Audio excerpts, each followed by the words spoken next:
Magandang umaga mga kapuntos. Kumusta po kayo? At sana nasa mabuting kalagayan po kayo.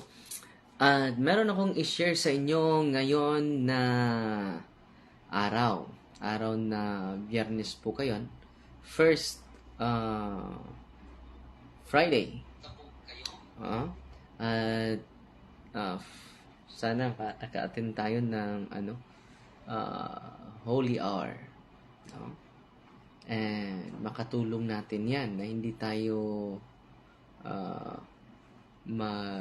i-share natin yung katotohanan, hindi yung mga masamang mga balita, yung mga gossip, no? Ngayon,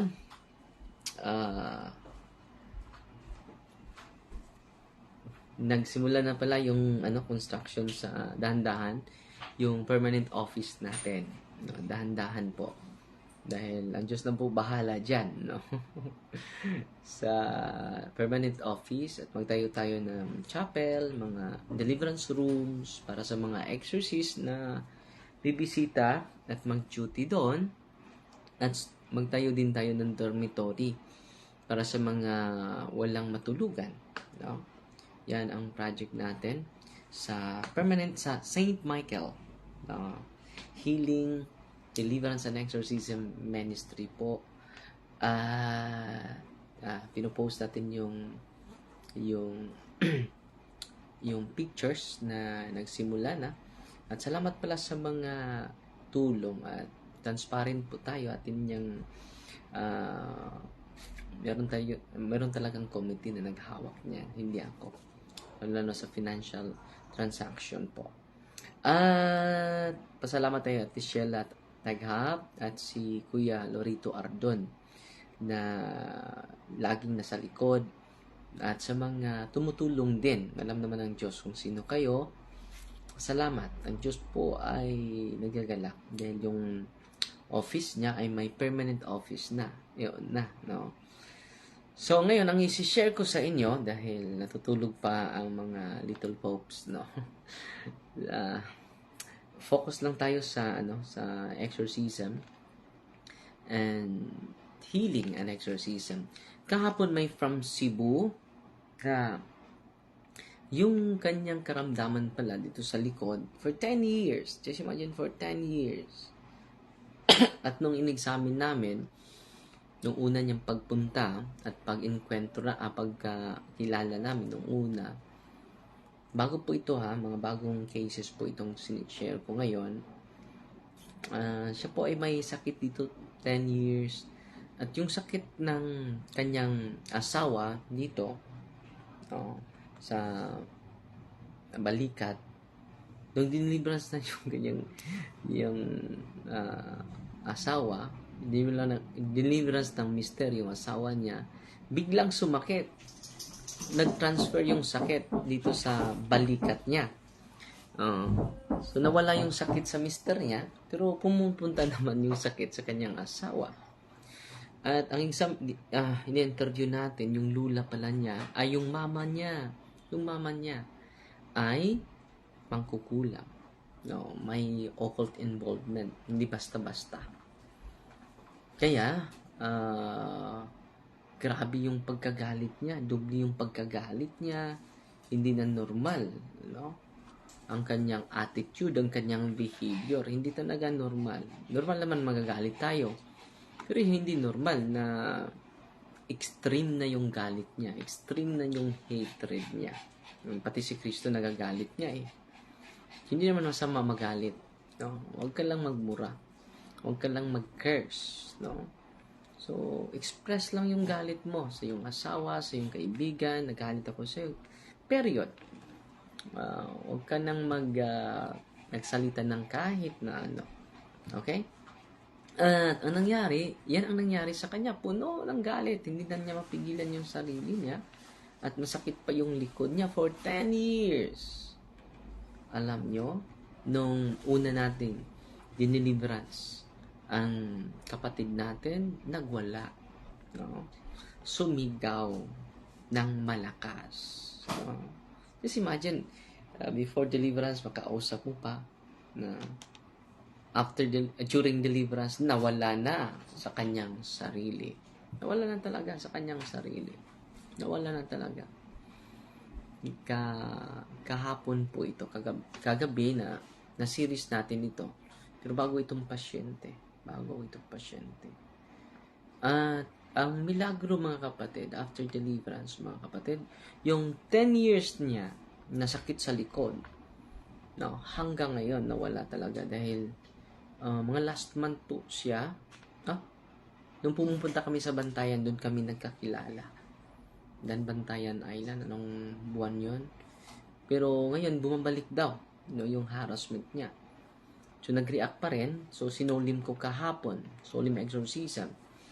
2 demonyo po ang nakapasok sa kanyang katawan. Tinanong ko yung demonyo, I command, imperative prayer po. No? Ang ginagamit natin, I command you to tell me your entry point. Ang sagot ng demonyo, her mother. At alam naman natin yung base sa interview, yung mother niya ay occultista, mangkukulam. So, grabe, no? Yung mama niya ang mangkukulam, siya din napiktahan. At natutuwa sila ngayon dahil nawala yung sakit sa likod niya, nawala din yung sakit sa balikat niya. Before deliverance, ang sakit ng balikat niya. After deliverance, nawala talaga, literal. At sumuka siya. Grabe yung pagsuka niya, parang lasing, no? Grabe ang pagsuka niya. Completely healed yung likod niya at yung balikat niya. At sinabihan ko dahil kasal naman sila sa Paris, ina-advisean ko yung kanyang mister na sa buong buwan, i-deliverance niya yung bahay niya araw-araw po. Sa buong buwan. No? I-deliverance niya. Tinanong ko, after sa deliverance, exorcism, yung mister, yung asawa din, na alam mo ba na sinabi mo kanina na the entry point of the demon is your mother. Tsaka wala akong sinabi kanina, Father. Anong sinabi? May sinabi ba ako? Hindi niya alam dahil walking possessed itong babaeng ito. At patuloy pa nating exercise siya, natin deliverance sa araw na ito. Dahil nandito sila, mga 1 linggo siguro sila dito. Pero sinabihan ko talaga yung mister niya na ikaw magpatuloy ha. Dahil you are already receiving the power of Jesus because you are baptized, confirmed, confession, reception of the body of Christ. Lagi na silang, halos araw-araw sila magsamba. Halos talaga araw-araw sila magsamba. So, nung una naming encounter sa babaeng ito, grabe talaga, grabe ka-wild. No, nawala sa sarili. Pero ngayon, may improvement na, hindi na masyado wild. Pero mawala pa rin siya sa kanyang sarili. No? So, dito mga kapatid, so halos araw-araw po may bago tayong pasyente. Kahapon merong bago, i-share ko sa inyo isa-isa para makita ninyo na nag-overtime talaga yung kaaway natin. Makita natin dito sa ating programa, makita natin, ma-empower natin yung mga tao para dadami pa. Hindi kaya ng team lang ang gagawa niyan. Dapat ang pamilya ay magkaisa talaga na magdasal at ialay yung buong sarili nila sa Panginoon. Di ba? Nandyan yan sa banal na kasulatan. Babasahin natin. Okay? So, hanggang 12:00 lang tayo dahil maraming naghihintay sa office natin. Matthew chapter 18, verse 19 man siguro na. Basahin natin. Ito ang nakasulat. Again, I say to you, if 2 of you agree on earth about anything they ask, it will be done for them by my Father in heaven. Again, I truly tell you that if 2 of you on earth agree about anything we ask for, it will be done for them by my Father in heaven. So, ibibigay. So, yan ang makapangyarihan, mga kapatid, kung ang buong pamilya ay magkaisa talaga sa pagdasal. Matorture yung mga demonyo, mga kapatid, no? At ang pamilya po ay lubhang nasiyahan, lubhang nagagalak, lubhang grabe yung kasiyahan nila dahil empower sila, empower.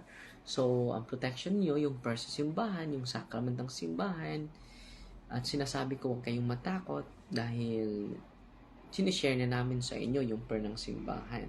Amen? At magbabasa lang tayo ng mga comment, mga kapatid. Si Sunya, hindi ko mabasa lahat yung mga comment ninyo, merong 96 comments agad. No, bago lang tayo nag-live, wala pang 10 minutes, no? Ang dami na nag-comment. Father, good morning. Pwede ba yung oil na galing sa Berhen sa Simala at may oil din po binigay sa akin galing ng Jerusalem? Pwede po ba to gamit alam nyo, yung oil na ginagamit should be olive oil. Okay? Should be olive oil. Hindi ordinaryong oil po. Dahil nandyan yan sa ritual Olive, the juice of olive oil. So, kung oil na hindi olive, hindi yan pinopromote natin. So, olive oil, dahil yun po ang gamit ni Kristo. So, kung mura lang yan, hindi yan olive oil. No? Baka oil yan sa baboy. Or ordinary oil lang yan. No? Should be olive oil. Marami namang mabibili natin sa grocery. It should be olive oil, kapatid. Because nandito sa ritual Pakita ko sa inyo From the juice of olive oil. From the juice. From the juice of olive oil. Yan po ang nandito sa God, Lord God Almighty, before whom the hosts of angels stand in awe, and no service we acknowledge may please you to regard favorably and to bless and hallow His creature, oil by which your power has been pressed from the juice of olives. From the juice of olives. It should be olive oil. Hindi yan ordinaryong oil. Huwag kayong bibili sa mga oil na hindi olive. And ipa-bless nyo sa pari at gamitin sa pari yung ritual ng simbahan para maging holy and exorcise oil po. Yung holy and exorcise oil, para sa mga hindi nakaalam, meron dalawang oil. Priestly oil, pangalawa is common oil. Ang priestly oil, yun pong infermorum, yung panghilog, pare lang po dapat ang gagamit niyan, hindi laigo yung catechumenorum oil, yung chrism oil, yung i-bless ng obispo during Holy Week, Holy Thursday, di ba? Yun ang priestly oil. Hindi dapat laigo gamit nun. Dapat pare talaga. Itong common oil, ito pong holy and exorcise oil ay common oil. Pwede sa pari, pwede din sa hindi pari. Ito po yung counter natin sa mga oil na mga albularyo po. So, kung dadami na yung mga pari na mag-bless ng mga sacramentals, ang ganda. Sabi ni Bishop, Medina ba yun? Bishop Medina, exorcist sa bishop na siya ngayon. Nagalimutan ko saan yung diocese. Sa? Maceda. Sa diocese of si Bishop Maceda. Bishop Mervin Sida po. Sabi niya, lahat ng pari dapat dahil wala tayong mabigay iba Ito lang mabigay natin. Pinaka-effective pa. Wala tayong mabibigay sa mga tao. Kaya nga tinatawag tayo sacerdos. Ano bang kahulugan ng sacerdos? Giver of sacred things. So, yun po ang mga pari. Okay? Renz Carlo Ingles. Father, it's my birthday. Please include me to your prayers. Oy, happy birthday! Renz, happy birthday ha. Patuloy ka. Ang Diyos po ay kasama natin sa bawat pagsubok na ating dadaanan. Si Marilu Habines Perez watching from Davao City. Si Victoria Raffles, mubalik mo og Davao Dre. Almidras Gym daw. Puhon. Next year siguro kung ma-arrange yan. Julius Handayan. Hi, Padre. Good EM. Just to have clarification about the bishops and cardinals na nag-Anglican. Valid ang Mass according to you last night. Sa ito pa valid ang apostolic lineage sa mga cardinals. Why na questionable ang pag-ordin nila ng laing obisto. So, yung mga question yan dahil walang approval sa Santo Papa, kaya nga illegal. Pero valid siya dahil legitimate bishop or cardinal ang sumisiparate. So, yung inoordinahan nila na obispo, valid yon, pero illegal. Illegal. Bakit illegal? Dahil hindi approve sa Santo Papa. Maraming arsobispo, cardinals. Kung hindi ako nagkamali na nagtayo ng Anglican Church dahil ni King Henry. Influence ni King Henry, natatakot ni King Henry. Pero yung Bishop Fisher, John Fisher, siya talaga ang tumayo against King Henry sa kanyang kabalastugan. So, valid but illegal, kapatid. So, valid yung example, yung SSPX, illegal yung ordination nila dahil walang approval sa Santo Papa. Mag-ordin sila ng obispo. Pero valid yung ordination nila dahil mga arsobispo yun, si Archbishop Lefebvre, di ba? Archbishop po yun. So, yung ordination niya ay valid, no? So, example ni Aglipay, ni Gregorio Aglipay, pari lang yon, hindi yon obispo. So, yung misa ni Gregorio Aglipay, valid po yon. Pero nag-ordina na siya ng mga pari, hindi naman maka-ordina yung ordinaryong pari, naman presuming himself that he is the bishop. So, yan po. So, valid but illegal. Okay. Juliet Ophilan, good morning, Father Darwin. I'm watching from Ilang, Davao City. Infinity Shopping Center. Hello po, Father Darwin, watching from Osamis City. God bless. O si Ate Kura Arkay, Kyonisala, praying for you always, Father. At salamat din, Ate Kura, sa malaking tulong mo para sa ating permanent office of healing and exorcism. At si Pichi Kabili Ricolio, thanks so much, Father Darwin. Praise the Lord. Si Aljun Alvarado, so merong 1 minute na lang. Paayong buntag, Father. Pwede ba magpa-sacramental blessing through online blessing niyo po? Kasi nandito po kami sa Butuan. Maraming salamat po, Father.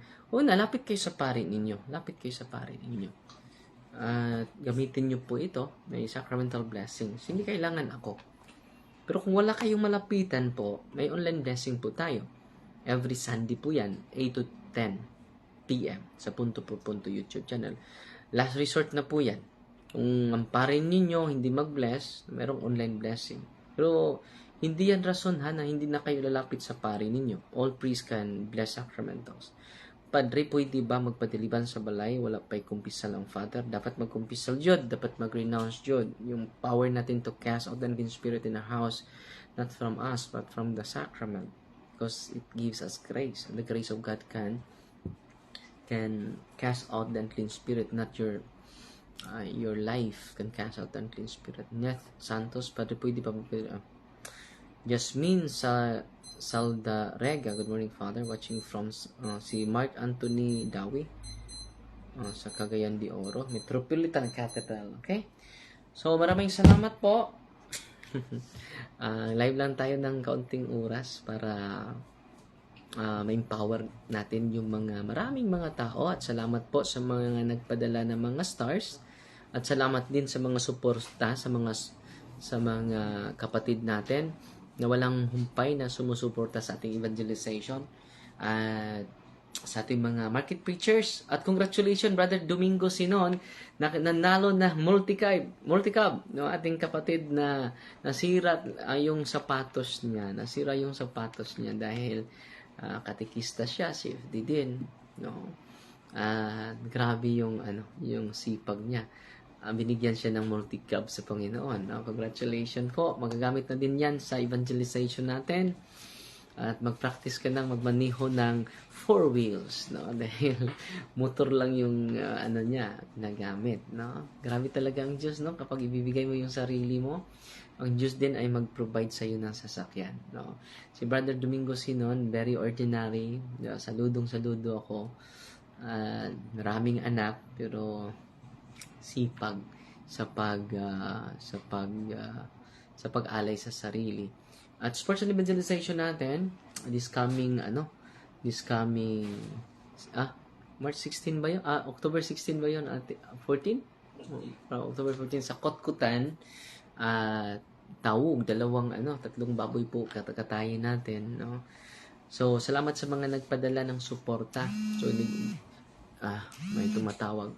Ginagamit talaga natin yung pinadala ninyo para sa sports and evangelization. At bumibili din tayo ng additional na mga speakers. Yung mga speakers pang market preaching dahil bibigyan natin ng panglaw, bibigyan natin ang nawala.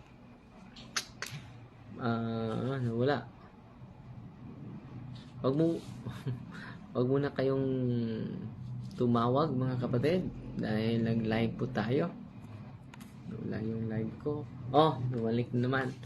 Wag mo na akong tawagan dahil nag-live pa po tayo, no? So, salamat sa mga sumusuporta. So, yung sports and evangelization natin, abot na mga 80,000 na yung ating gasto. Dalawang po yan, dalawang baryo papakainin natin. Pakainin natin lahat. At salamat, ang Diyos na po ang magripi sa kabutihan ninyo. So, Fighty Maria, the tax CFD with a humble heart po. God bless.